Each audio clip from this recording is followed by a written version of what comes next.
بسم الله الرحمن الرحيم اقرأ باسم ربك الذي خلق. Okay, brothers and sisters, Assalamualaikum. So we have some new ahadith to cover today, but let's quickly review some of the ahadith that we did last week, because reviewing is very important. So last week we did the hadith. One of the hadith that we did. Yes. One of the hadith sharif that we did was regarding sutra, and I mentioned to you what sutra is. Now, one of two more points that came up after the class was that we need to understand that to keep sutra in front of you when you are praying salah, it is important. But some of us make a huge mistake, especially brother. I'm not familiar whether sisters do this. I have not seen them doing it, but brothers downstairs in the masjid, they do a blunder, which according to at least the four imams, Imam Abu Hanifa, Shafi'i, Ahmad and Malik, your salah becomes fasid or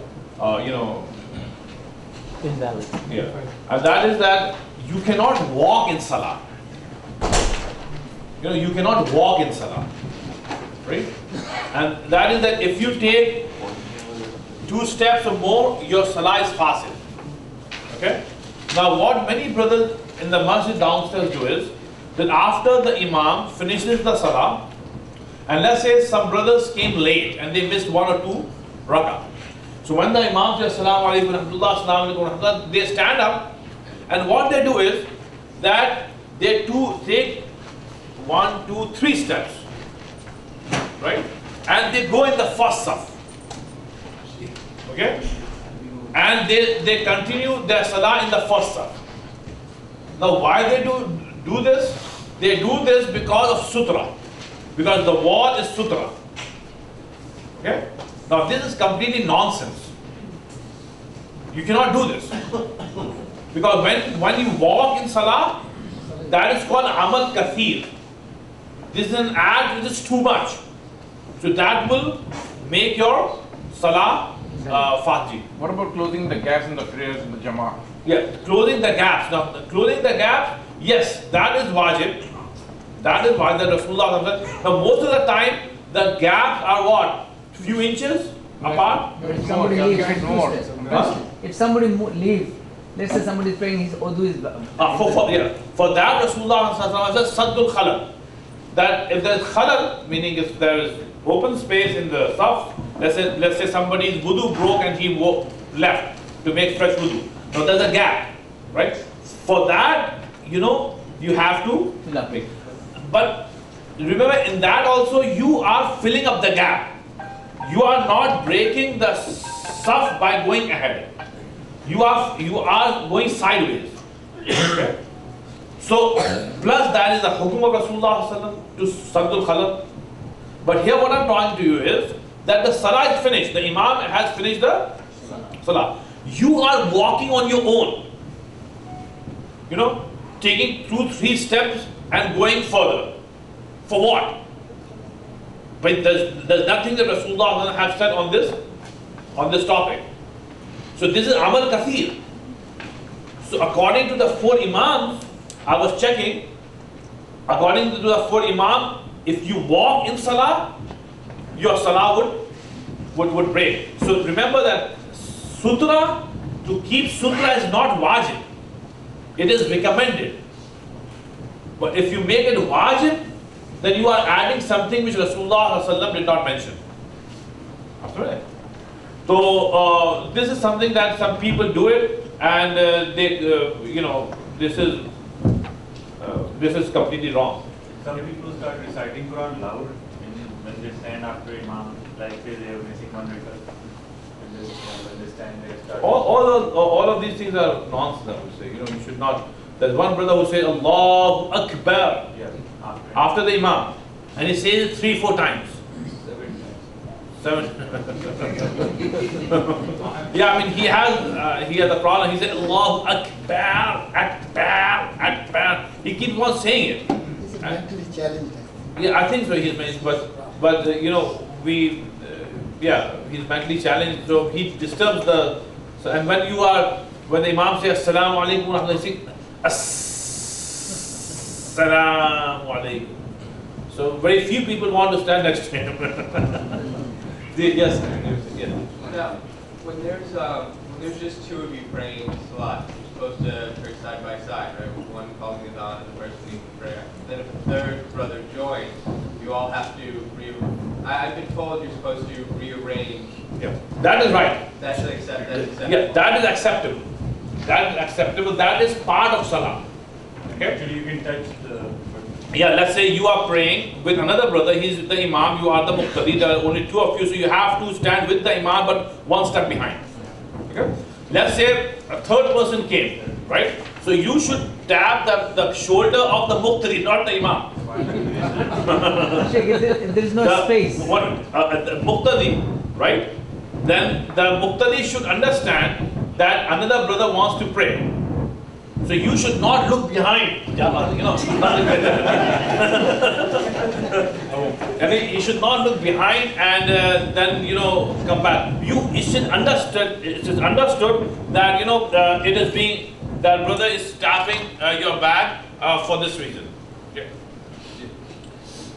If one person leaves and you just started your prayers and you know a lot of people are still coming. Instead of you moving and whole stuff started moving, can you just wait and see if somebody fills it? Yes, because somebody from the back might come forward. Yeah, they always come, So somebody from the back can come. A quick question about standing and praying. What if you're in a car and you're going to miss? If you are, the sister is asking this question, if you are in a car and the time for salah comes, okay? So you have to understand that you cannot pray for the salah in a car. For the salah. Nafil is acceptable. Not fard. For fard you have to stop your car, get out, stand up. I mean pray regularly. The hadith says that Rasulullah used to pray only nafil salah while riding on the back of the camel, and the camel will go left and right, will change direction from Qibla, then not towards the Qibla. So Rasulullah will, that's nafil. Right? But for each first salah, Rasulullah will stop the caravan, he will come down, and then every sahabi would. This is why there are so many ahadith that Rasulullah stopped the caravan for each salah. So you have to stop. The problem is that many among us, we are kind of shy on praying salah in front of others. Okay, that is our problem. Okay, we should not be shy. But if you are praying salah in the car for salah, that is completely not acceptable. Because the arkan of salah cannot be done. Qiyam, that just mentioned to you in that ayah, waqumu lillah. Allah thinks for salah you have to stand up unless you are handicapped. So it's okay to yeah, sure, finish. So if you're on a highway, there's no way you can stop. And you just missed, is it okay to go home and do qada? It's up to you to decide what to do, what is best for you.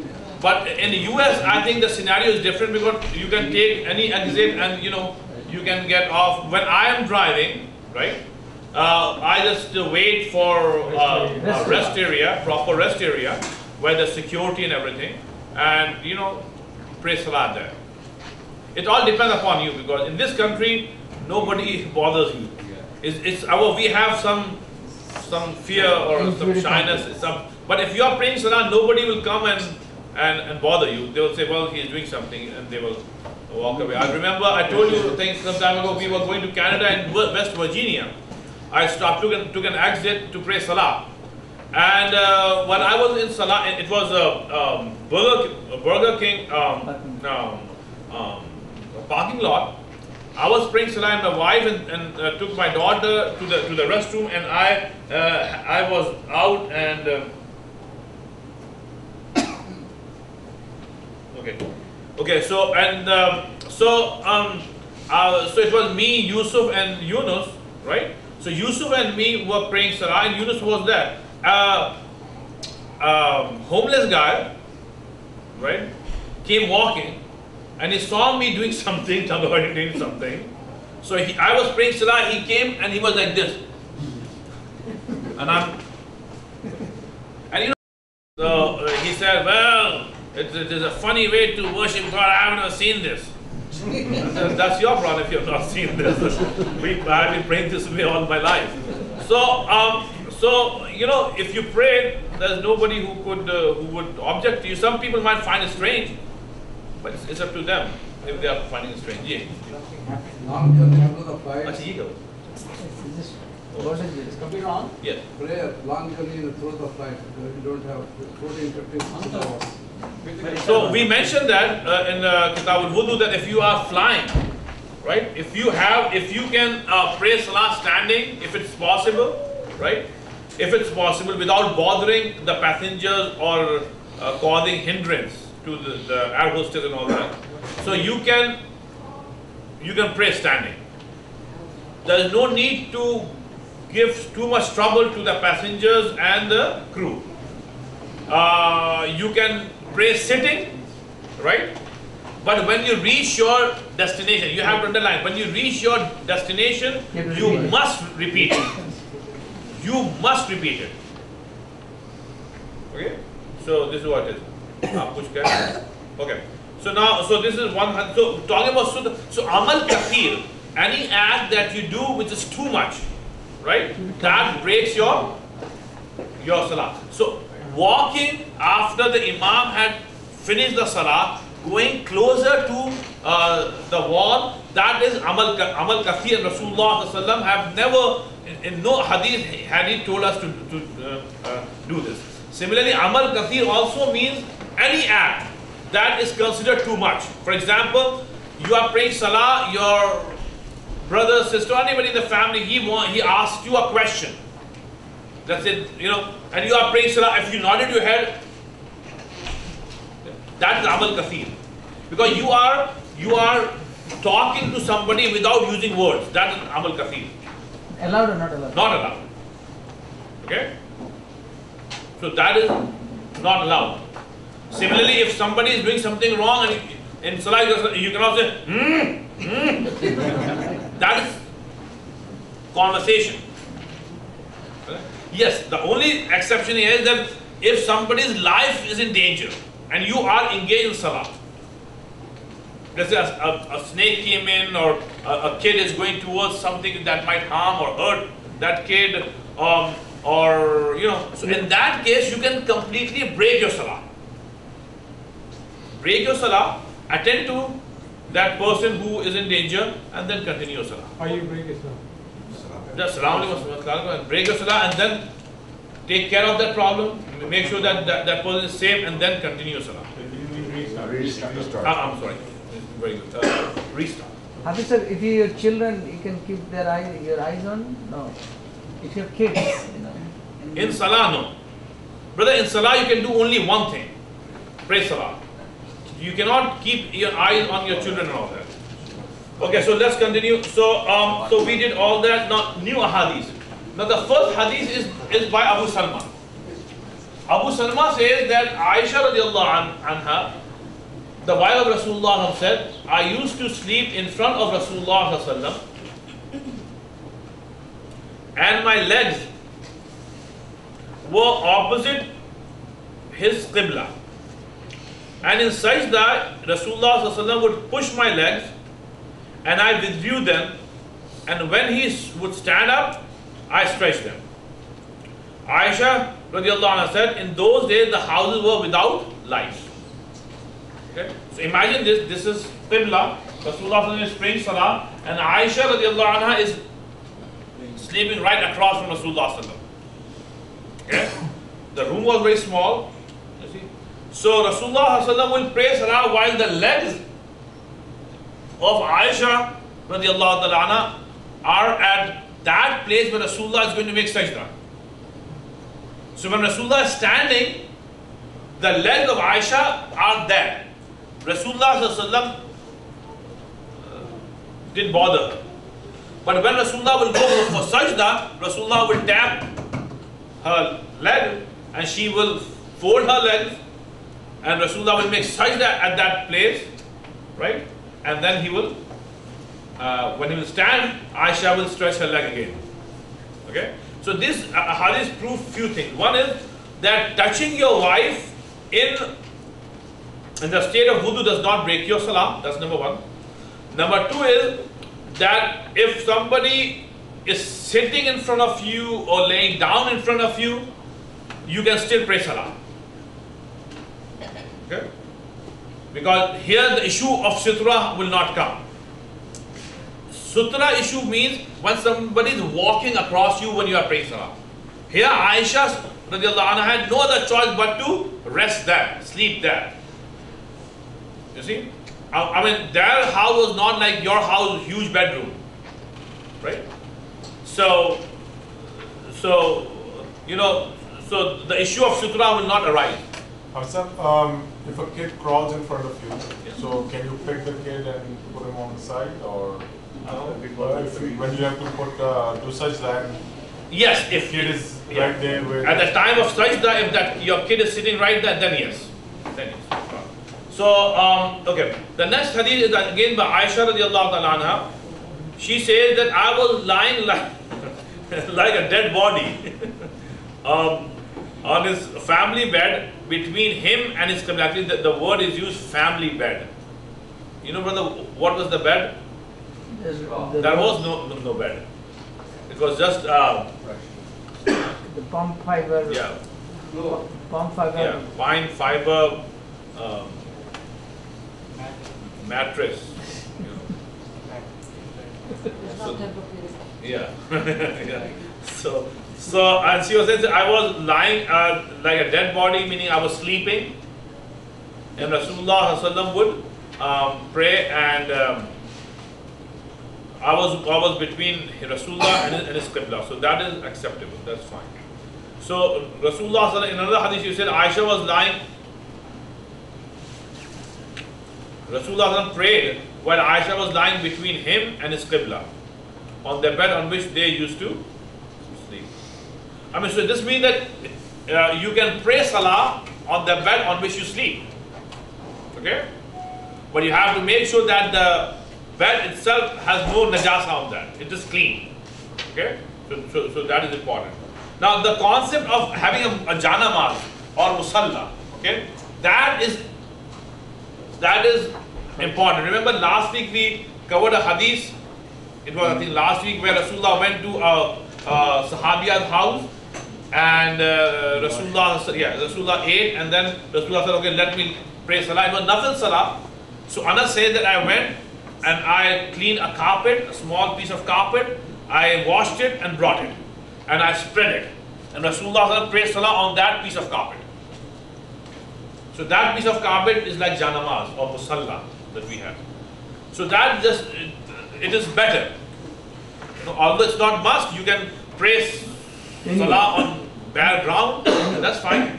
But to have a janamaz or musalla is better. So you are making sure that this is why after salah you should fold the janamaz musalla and put it at a clean place, so that next time when you use, you know, that janamaz or musalla is clean. Okay. So yes, you can pray salah on your bed, but remember when you are praying on your bed, the face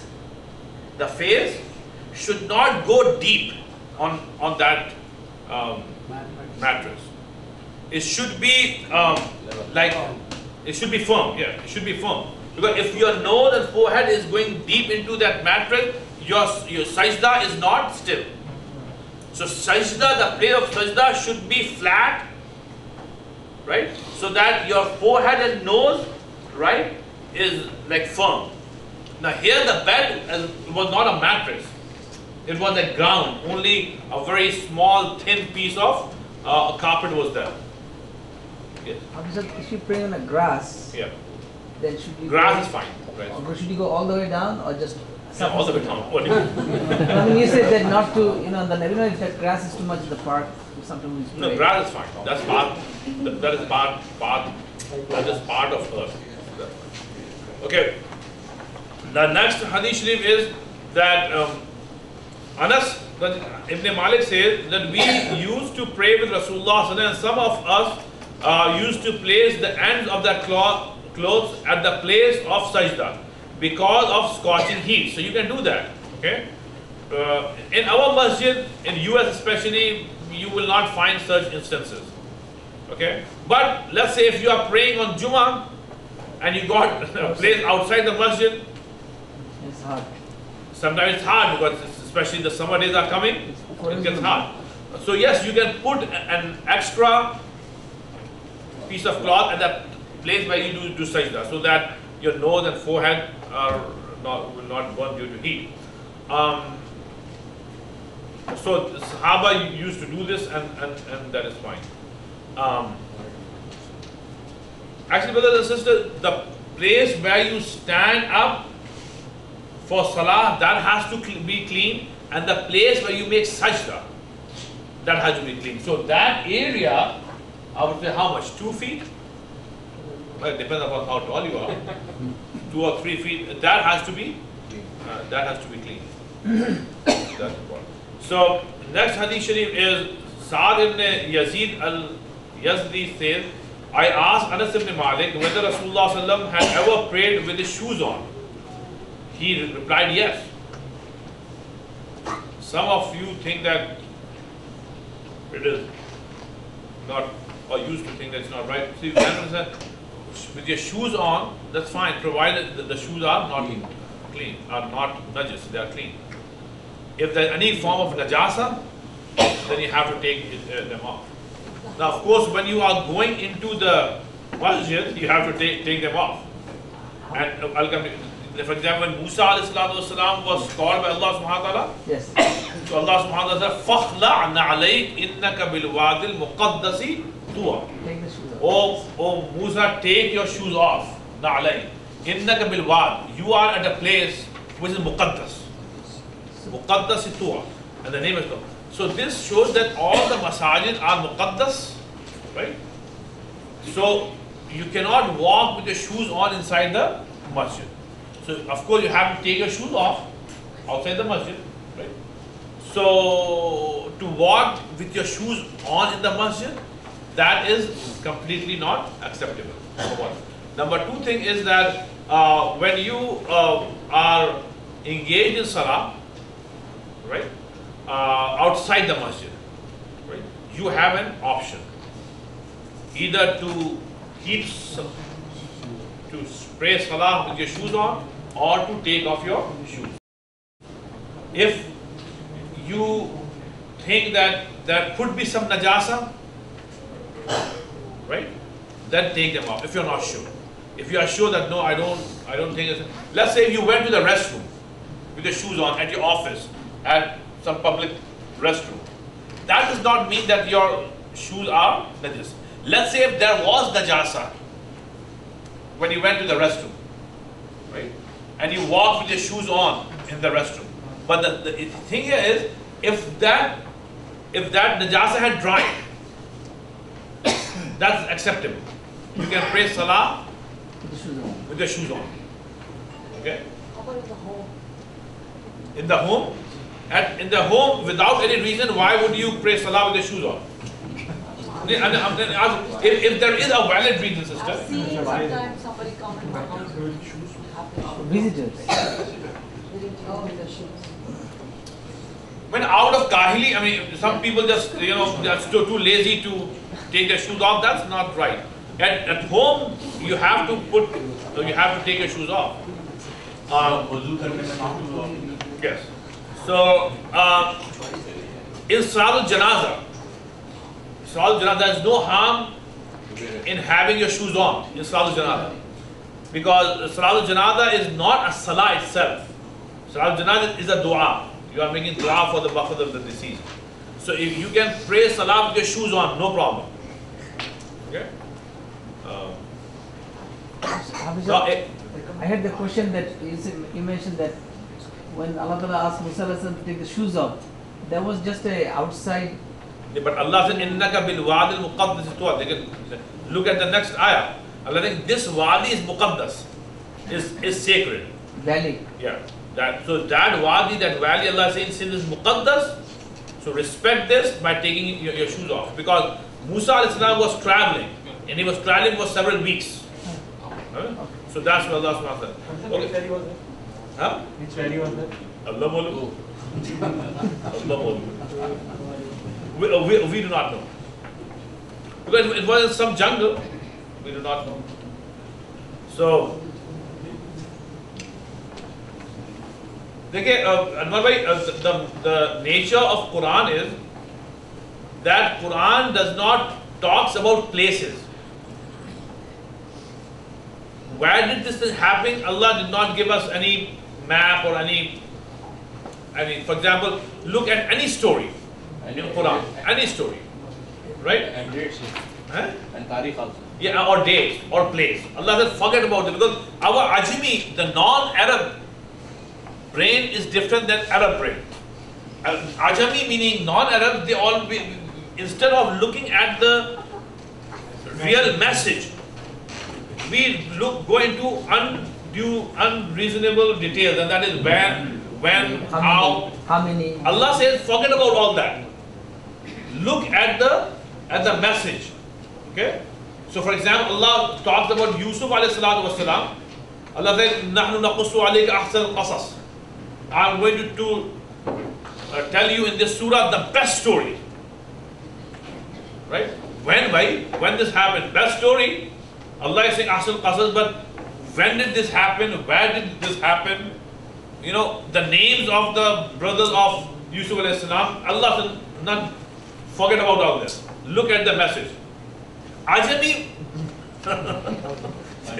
This is why when Islam came to Ajam, to say, "Humne Hindi Chindi kar di." We just go into undue details. When, how, what was the name, how tall was he, how big he was. Allah subhanahu wa ta'ala in Quran had never talked about it. No dates whatsoever. And most of the time, no mention of any place. Allah said, "Bhai, inna fi dhalika la'ayatin liqawmin ya'qilun yatafakkarun yadhakkarun." Think about these stories and derive lessons from it. That's the maqsad. That's why Allah in Quran said, this is not a story book. Quran is not a story book. Allah is not telling stories, bedtime stories. No. Allah is saying, this is why after every surah, Allah is saying, for example, Surah Yusuf, Allah said, لَقَدْ كَانَ فِي قَصَصِهِمْ عِبْرَةٌ لِأُولِي الْأَلْبَابِ. Ibrah means lesson. Ulul albab means intelligent people. Right? Intelligent people would get some lessons from this story and the story of other prophets. Okay? So lessons, to derive lessons is something that is the main purpose for these stories. Next. Wait, brothers and sisters, I told you before Kitab al-Salah, that in Kitab al-Salah, I'm giving you permission to ask questions during the class. But your question should be in relation with the hadith. Okay? If you ask questions that are not related, then I get carried away to other topics. So, although those questions are good, that this will give us some knowledge, but try to stick to the message of the hadith. And if you have any questions regarding that, then inshallah ask. Hammam ibn Harith says, I saw Jarir ibn Abdullah urinating. Then he performed wudu and passed his wet hand over his khuf, stood up and prayed. He was asked about it. He replied that he had seen Rasulullah sallallahu alaihi wasallam doing the same. They approved of this narration, and Jarir was one of them who embraced Islam very late. But there are a few things, brothers and sisters, to know. One is making.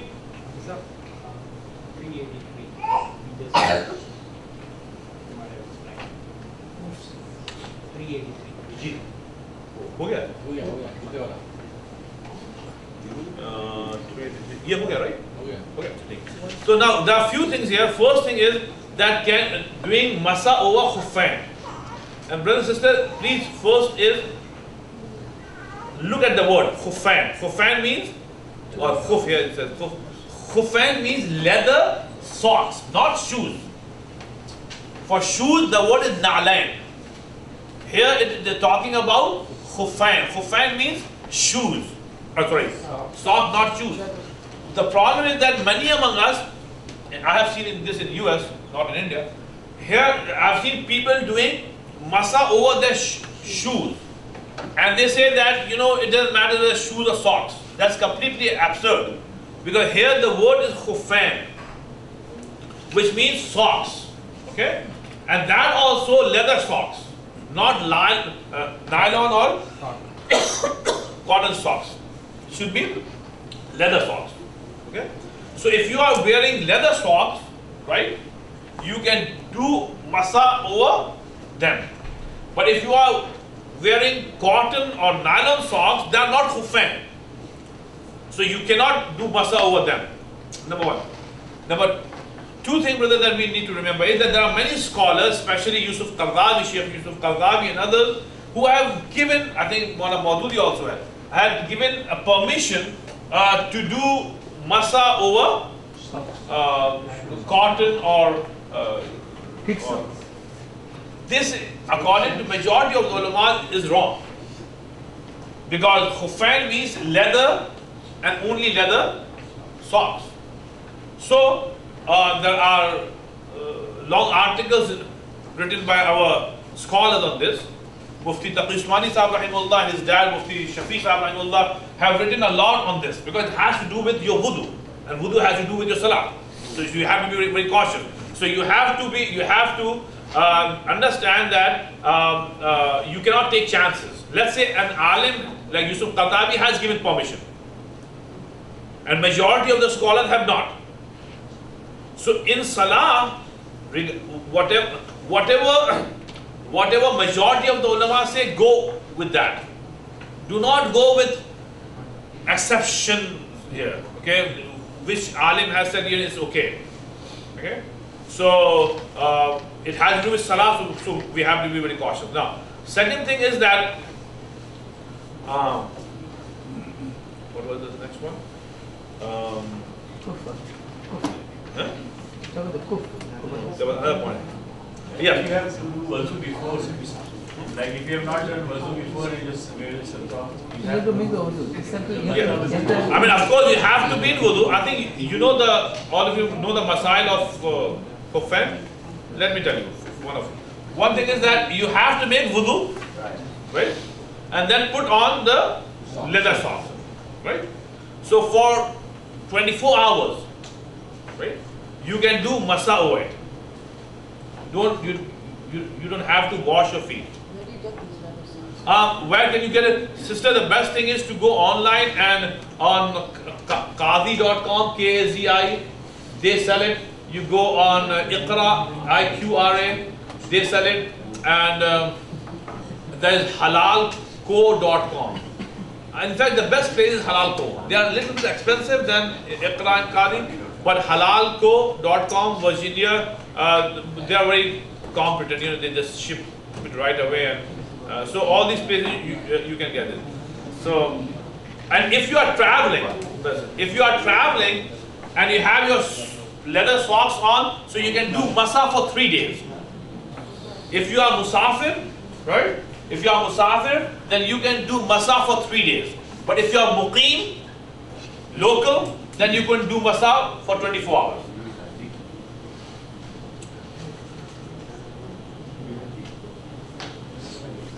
Okay, the last part of the narration says that about the conversion of Jarir. Now Jarir radiallahu ta'ala anhu was among the last people to embrace Islam. Last people. And the hukum of doing masa came in Surah Ma'idah. Now Surah Ma'idah was revealed to Rasulullah sallallahu before Jarir became Muslim. So the issue here is that Jarir became Muslim after Surah Ma'idah was revealed. So how is he narrating this hadith regarding khufan, which was revealed before his? So Ibn Hajar rahimahullah said, well, this is not an issue. I mean, he could have learned it. So that's not no issue. He could have learned from any Sahabi. So it's not an issue. I don't know why they even mention it. Okay, maybe they are mentioning it to make sure that Jarir, Jarir ibn Abdullah is a very famous, authentic, well-known Sahabi. Anyhow, so let's move on. The next hadith is narrated by Mughira ibn Shu'bah.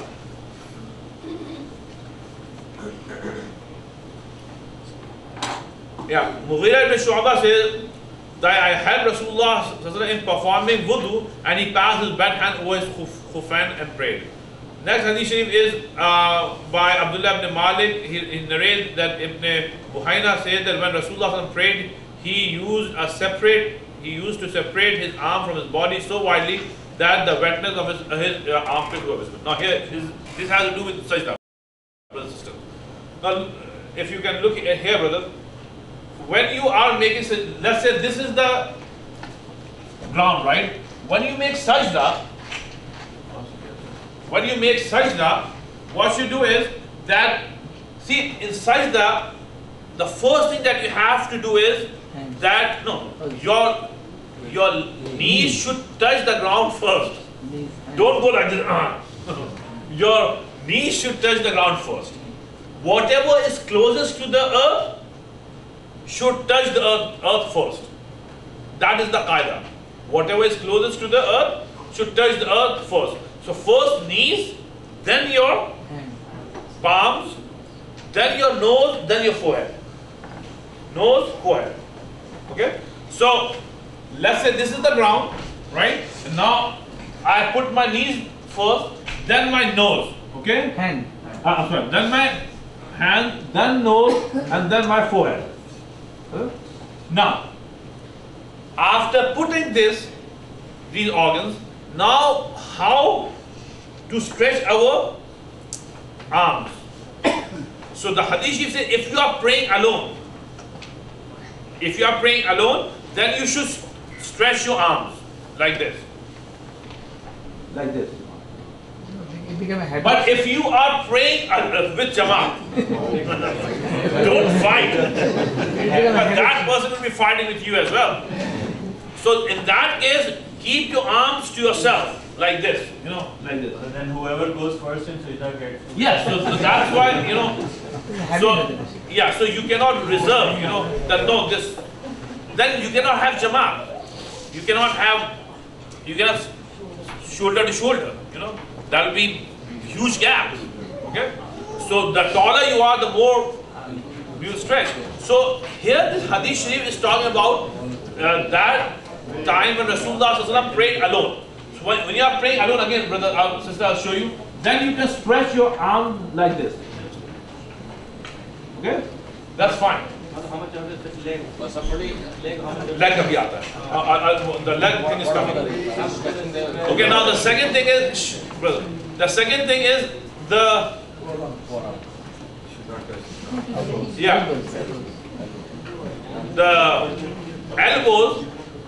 the elbows should not be touching the ground.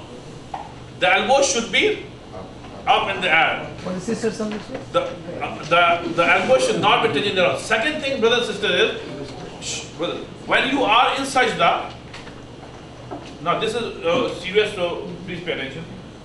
When you are in sajda, your legs, your feet should be touching the ground. Isko da note kar liye. If both of your toes are hanging, your whole salah is fasid. You understand? The fuqaha said your whole salah, because that is not sajda. Sajda means that your toes should be touching the ground. Isko underline kar liye. Toes should be touching the ground. And all the time. If your toes are hanging in the air, then that will not only is wrong, but your salah is fasid. So you have to make sure that your toes are in the ground. All the 10 toes or just any toes? All 10. I mean, the thing is, it should not be in the air. Because sometimes, you see people, I have seen people that when they go, their forehead is touching, their nose is touching, but their toes are in the air. That is not acceptable. Fuqaha have very clearly written that it will become faster, because again, the most important action in the salah is sajda. Rasulullah said that you are closest to Allah when you are in sajda. Right? Allah pays special attention to his abd when he is in sajda. Sajda is like the essence of salah. So if your sajda is incomplete, is wrong, then the whole salah is fasid. So again, let me repeat if you were not paying attention before. First thing is that your knees should touch the ground. Second, your palms, then your nose, then your forehead. Okay?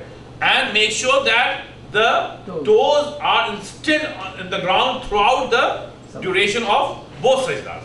So if during some time one of the toe or few of the toes, one foot comes up, it's still makruh. If both of them are in the air, fasid. So that's fasid.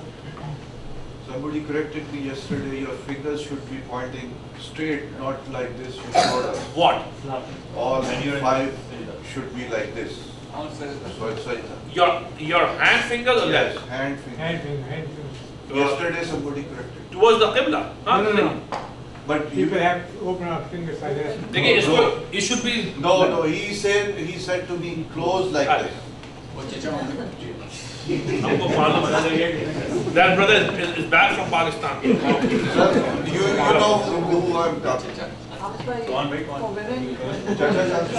Yeah.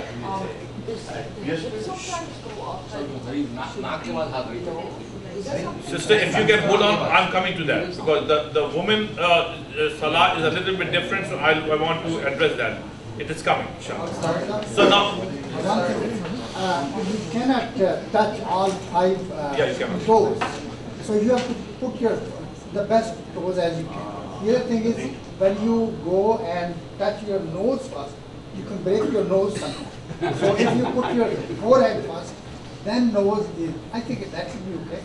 Or is it's no big deal, to be honest. Yeah.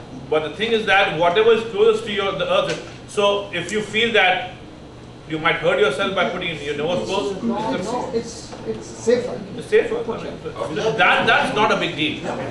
If you get little bit imbalanced going to sajda because of your age or bad health, can you put your hands first? Bilkul. I mean, if there is a reason for that, Islam mein, there is exception for everything, right? I'm talking about a healthy man. What I'm saying, Tariq bhai is not talking about himself. I know.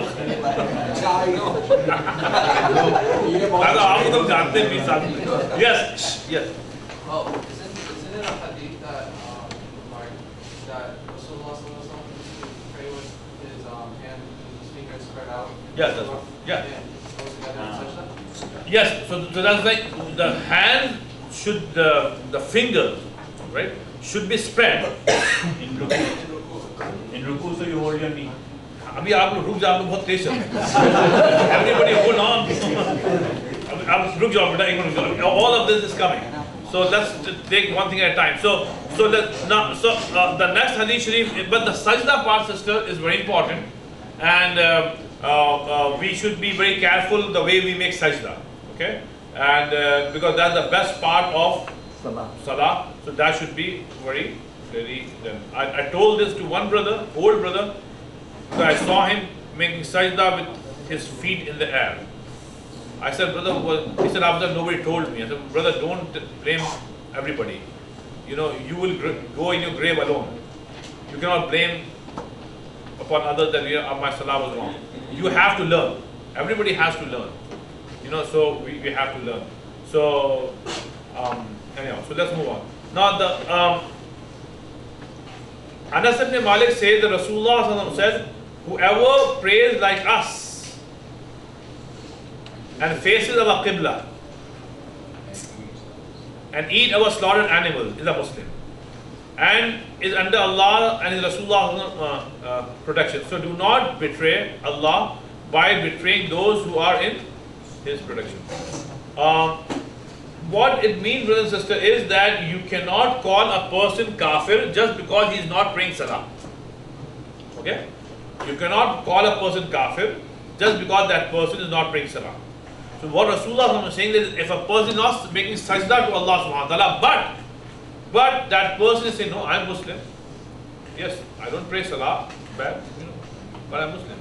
Like the other day, I met a brother, I said in the speech as well. I said, brother, he introduced myself, my name is this and I'm from Lahore and this and I said, how long have you been living here? I thought he's new. I said, no, I've been living here 23 years. Orlando, 23 years. I said, 23 years? I have never seen you in the masjid. He very flatly said, oh, masjid, I don't go to the masjid. So I said, why? No, I don't go to the masjid, sorry. But the thing is that the way he said, I don't go to the masjid, it felt like he has kind of abandoned Islam. So later on, when he talked to me, I found out, no, he's Muslim. So I said, by the way, why don't you come, why don't you pray? He said something which was so confusing. He said, well, I'll tell you, although it's not related to hadith, but maybe somebody will learn something here. He said that the Hafiz Sahib, look at the philosophy of Salah. The philosophy of Salah is that when you pray Salah, right, you should feel close to God, to Allah. But when I pray Salah, I don't feel that closeness. So I thought, what's the purpose of praying Salah when I don't feel close to God? So I stopped. I said, well, when I will develop enough Iman, then I will pray Salah. Yeah. It's just complete stupidity. He may not realize it. So I said, but the good thing is, I talked to him a couple of times more after that. The good thing is that many Jummahs ago, I saw him in the masjid praying Jummah Salah. I said, well, that is good. So Rasulullah is saying here that a person who has the traits of a Muslim, okay, do not call him kafir just because he is not praying Salah.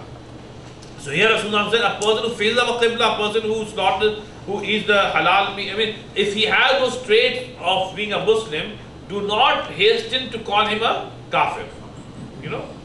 Yeah. Yes, only and only if that person refuses to believe in one of the major tenets of Islam.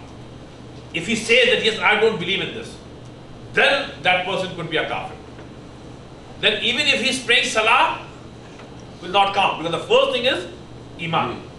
So let's say if a person, I don't believe in angels, that person will be kafir. I believe that Qadianis do that, I believe in Rasulullah and I pray Salah and all that, but I don't believe in him as Khatam al-Nabiyyin, the last prophet. That person is out of Islam. Right? If a person says that all the Sahaba became kafir, all of them became kafir. Except for what? 3 they said? 3?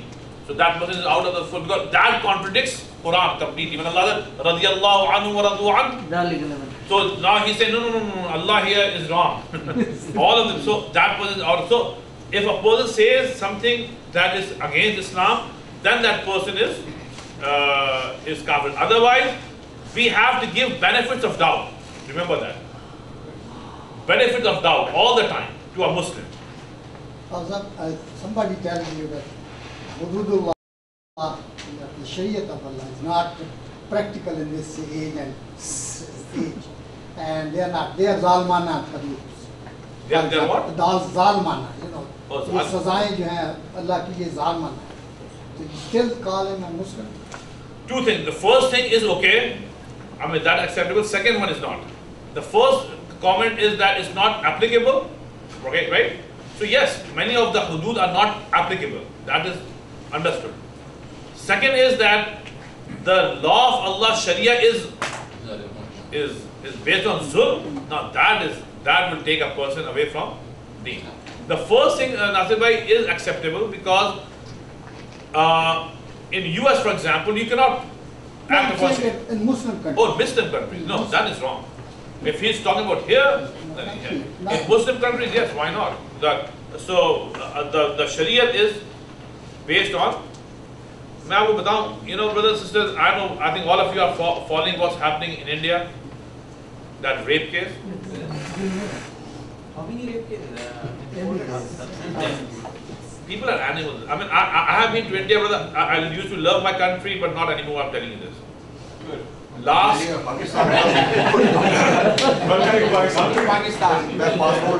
Pakistan.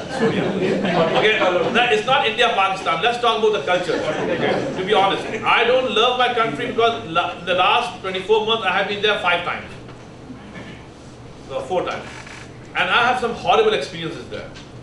I mean, the culture had been completely changed. The way people think there is completely changed. I left India in 1993. It's what, 2003 now? 20 years? Now in 20 years, a new generation had come up. And this generation is completely devoid of all the ethics and moral value. I mean, they have been watching MTV and all those, not MTV is like a conservative TV, you know. I mean, the other garbage there, the Indian films there, so the very concept of sin is not more. You know, people are animals. Animals, brother. I'm telling you. Boys and girls both. Don't think that these girls who are being raped, they are angels. Some of them are a victim of this barbaric act, but there are many Muslim girls I have seen there. Horrible things are happening. You know, old people, horrible things. I mean, they're watching 24/7 there. You know, because in India, films are taken as a holy thing from God. In nowhere in the world, films are followed that much staunchly as in India. You know, India makes the most amount of films.